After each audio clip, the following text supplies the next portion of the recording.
Halo guys, perkenalkan nama saya Hamdani Dayufi, NIM 2205020081, Prodi Ilmu Administrasi Negara.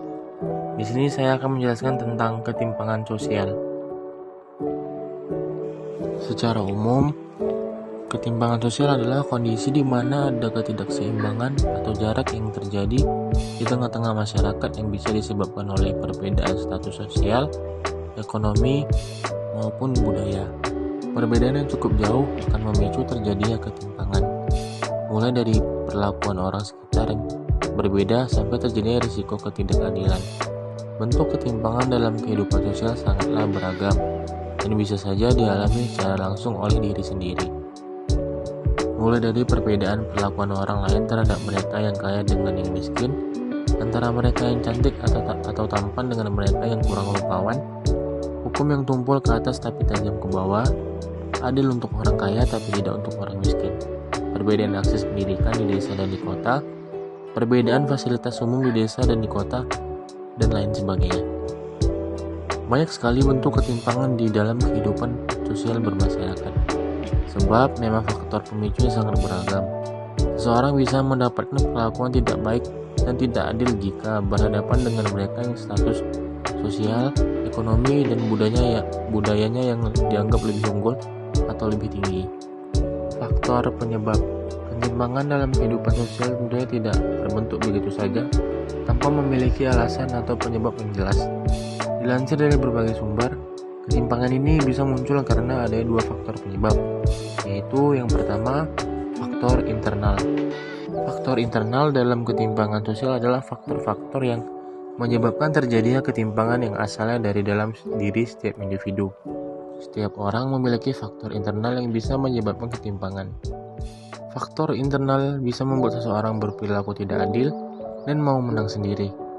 Faktor internal pula yang menyebabkan seseorang bisa menyadari bahwa ada kondisi ketimpangan tengah dihadapinya saat mengalami suatu kejadian, pengalaman, dan lain sebagainya. Faktor internal ini lebih merujuk pada kualitas individu atau seseorang yang terbilang terbatas. Yang kedua, faktor eksternal. Faktor penyebab kedua dari adanya ketimpangan sosial adalah faktor eksternal, yaitu faktor penyebab ketimpangan yang berasal dari lingkungan luar dan di luar kemampuan seseorang untuk mencegah maupun mengatasinya. Faktor eksternal ini bisa dalam bentuk kebijakan suatu organisasi atau perusahaan, kebijakan dari pemerintah, dan lain sebagainya. Ada faktor eksternal membuat ketimpangan yang terjadi di masyarakat tidak disebabkan oleh sifat malas seseorang, melainkan memang ada sebuah kebijakan, aturan, dan suatu budaya yang membuat seseorang dalam masyarakat susah untuk berkembang. Misalnya, saat bekerja di sebuah perusahaan, ada aturan yang bisa memangku jabatan tinggi dari pihak keluarga pendiri. Kebijakan seperti ini akan menghalangi karyawan tanpa hubungan darah dengan direksi kesulitan untuk menjabat jabatan strategis, sehingga kebanyakan dari mereka akan selalu menjadi bawahan dan susah untuk mengembangkan karirnya.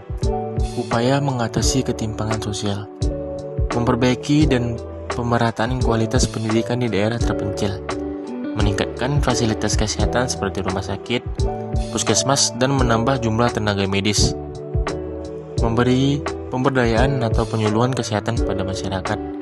Masyarakat diberi fasilitas kursus dan pelatihan untuk mendapatkan pekerjaan. Pemerintah dan perusahaan memberikan lapangan kerja yang menyerap banyak tenaga.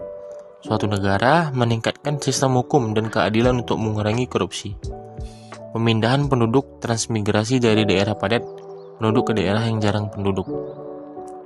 Faktor lain pemicu ketimpangan sosial.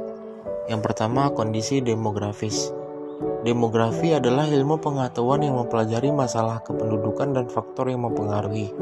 Kondisi demografi ini menyebabkan perbedaan masyarakat satu dengan daerah lain. Contohnya, jumlah penduduk, persebaran penduduk di suatu daerah. Yang kedua, kondisi pendidikan.